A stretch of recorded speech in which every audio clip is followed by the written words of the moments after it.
नमस्कार, प्रणाम दोस्तों। आज मैं बात करूंगा कि सुबह सुबह उठने का बेनिफिट क्या है। देखिए, मैं एक चीज़ आपको बताना चाहूँगा कि पिछले तकरीबन 2.5-3 महीनों से एक नई चीज़ हमने इंट्रोड्यूस किया है अपनी लाइफ में, और वो है सुबह मॉर्निंग में उठना। और मेरी जो नई पुस्तक है वो उसके ज़्यादातर टॉपिक्स इसी पे डिपेंड है, ठीक है। जो मैंने अभी नई पुस्तक लॉन्च की है, मृत्यु पर विजय और अवचेतन मन तथा ध्यान की शक्तियाँ। डिस्कशन करेंगे कि बेनिफिट क्या है, सुबह सुबह उठने का फ़ायदा क्या है। भाई साहब, एक चीज़ अगर मैं एक लाइन में बोलूं तो आज यदि मैं गलत चीज़ें भी खा लूं तो शरीर अपने आप ही व्यवस्थित कर देता है। मैं ये नहीं कह रहा हूँ कि गलत चीज़ें खाइए, बस आप देखिए, इसकी शक्ति को देखिए। सुबह का उठना, सुबह मॉर्निंग का जो हवा है, जो वायु है, ये पूर्ण रूप से औषधि की तरह काम कर रहा है। मैं ये आपको बताना चाह रहा हूँ। अगर आप इसको प्रतिशत में निकालें, यदि मुझे कहे कि आप इसको प्रतिशत में निकाल दीजिए, जैसे कि मैं पहले बोला करता था कि डाइट 80% और प्राणायाम, योगासन, ट्रेनिंग ये 20%। आज मैं कहता हूँ डाइट 60%, 20 से 30% तो सिर्फ ये जो सुबह की आप हवा ले रही हैं इसका कंट्रीब्यूशन है। आप समझ लीजिए ये कितना महत्वपूर्ण है। मॉर्निंग का उठना, सुबह सुबह उठना और बाहर निकल जाना, पार्क में जाना, जॉगिंग करना 30% का कंट्रीब्यूशन करता है। भोजन को मैं और रिड्यूस कर दूंगा, भोजन को मैं 50% कहता हूँ। 30% मॉर्निंग में जो आप उठ रहे हैं और 20% मैं दूंगा प्राणायाम, योगासन, रनिंग इत्यादि जो आप कर रहे हैं। 20 से 30% तो मैं सिर्फ सुबह की जो शुद्ध हवा जो आप ले रहे हैं बाहर से, मैं उसी को दे दूंगा। ये डिफरेंस मैंने देखा है। तो ये चीज़ आप अपने जीवन में उतारिए। आप सब लोग सुबह की जो हवा है उसे मिस नहीं करना है, उसको लेना ही लेना है।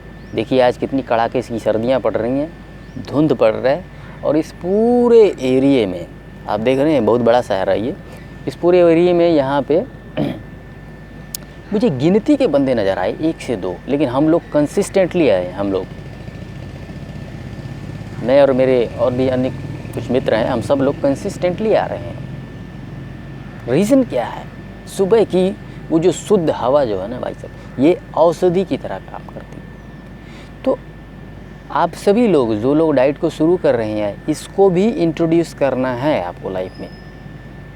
ये 3 चीज़ें हैं। देखिए, बेसिकली मॉर्निंग में उठना, ठीक है, 20 से 30% कॉन्ट्रीब्यूशन।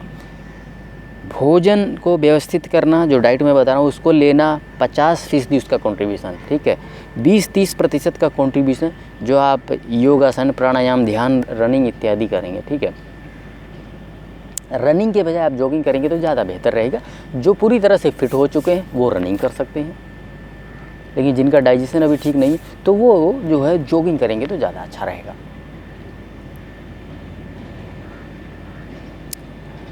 आज मैं देखता हूँ कि बहुत सारी गलत चीज़ें भी खा लेता हूँ मैं।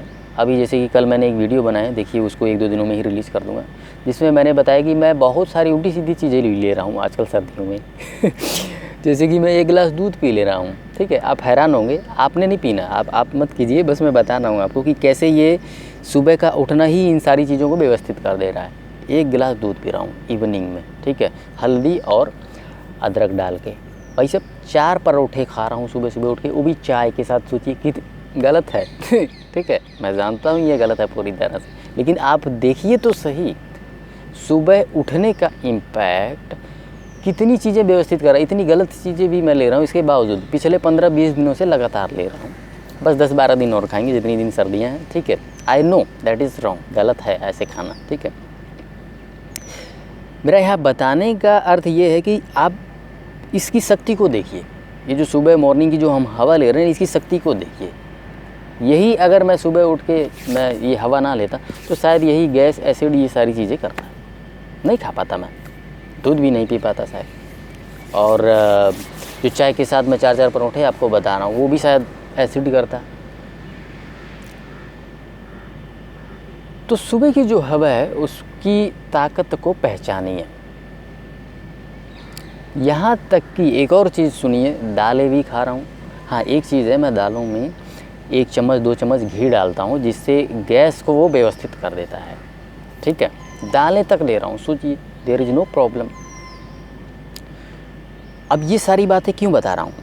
ये सारी बातें आपका ध्यान इसी तरफ आकर्षित करने के लिए बता रहा हूँ कि सुबह की जो हवा है उसमें बहुत ताकत है, पूर्ण रूप से औषधि की तरह कार्य करता है। तो चलिए दोस्तों, देखिए जो चीज़ें मैंने अभी आपको बताई हैं कि मैं ये भी ले रहा हूँ, ये भी ले रहा हूँ, ये कुछ दिनों की बात है। ऐसा नहीं है कि ये कंसिस्टेंटली मैं लेता रहूँगा। डाइट तो मेरा जो है वही है। ठीक है, मैंने 2 वर्षों तक तपस्या की है, एक तरह से एकदम स्ट्रिक्टली डाइट को लिया है एज इट इज़। ठीक है, 2 सालों की तपस्या की। तो कहीं जो लोग डाइट को शुरू किए हैं, कहीं आप ये गड़बड़ियाँ मत शुरू कर देना, मैंने जो बातें बताई है ना। इस बात को भी ध्यान में रखिए कि मैंने 2 वर्षों तक तपस्या की है, 2 वर्षों तक अपनी डाइट को पूरी तरह से नियंत्रित रखा है। आज मुझे 3 साल हो चुके हैं, 5 फरवरी को मुझे पूरे 3 वर्ष हो जाएंगे डाइट को करते हुए, आप समझ रहे हैं। तो आप सबको तो मिनिमम 1-1.5 साल तो स्ट्रिक्टली डाइट फॉलो करना ही करना है।